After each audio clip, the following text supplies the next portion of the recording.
শহরের উপকণ্ঠে নৃশংস খুন, অভিযুক্ত নেত্রীর ছেলে সহ 4 জন।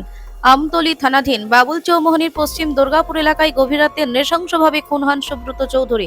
নিজ বাড়ির সামনে তাকে কুপিয়ে মারধর করে হত্যা করা হয়েছে বলে অভিযোগ। পুলিশ সূত্রে জানা গেছে, এই ঘটনায় এক নেত্রীর ছেলে সহ মোট 4 জন জড়িত থাকার অভিযোগ উঠেছে। অভিযুক্তদের মধ্যে 3 জনের নাম নিন্টু চক্রবর্তী, শঙ্কু চক্রবর্তী ও প্রিয়তোষ চৌধুরী। চতুর্থ অভিযুক্তের পরিচয় এখনো জানা যায়নি। ঘটনার খবর পেয়ে আমতলী থানার পুলিশ দ্রুত ঘটনাস্থলে পৌঁছে দেহ উদ্ধার করে ময়না তদন্তের জন্য পাঠায়। হত্যাকাণ্ডের কারণ জানতে তদন্ত শুরু করেছে পুলিশ। অভিযুক্তদের খোঁজে তল্লাশি চালানো হচ্ছে।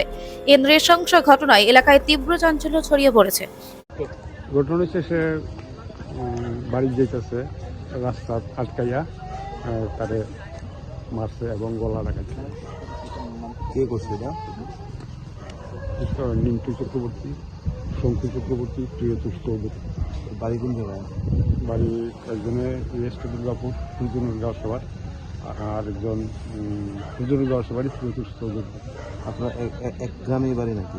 প্রিয়তোষ চৌধুরী আমরা এক পাড়ালে। যারা মাসে তাইনার নাম কি? সুব্রত চৌধুরী। কি কারণে মানে এই মার্ডারটা কি কারণে মার্ডার হলো? বললাম না, ওই যে চুরি আগে করতে হবে, এদিকে একদিন গালাগালি করছিল, এখন তারা একবার মাইরা বাড়ি চলে রাখছে। এবার থানা নিয়ে বাড়িতে ব্যবহার করে এরপর তারা দিচ্ছে খুব বাইক অ্যাক্সিডেন্ট। এই লোকগুলোই আগে মারছিল, ওইখানে ফেলে রাখছে। এটা নিয়ে কি কোনো মামলা করছিলেন আপনারা? তারপরে আমরা যখন থানার গেছি করে থানার ওরা রিসিভ কপি দেন।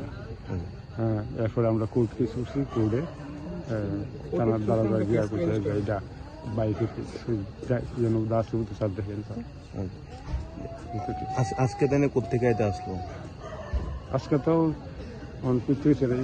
একটু দেখা যায় এই দিকে বাড়ির দিকে আইতেছে। বাড়িতে যাওয়ার পথে? আমি তো গেছি বিকাল। বাড়িতে যাওয়ার পথে রাস্তাতে এরা করছে?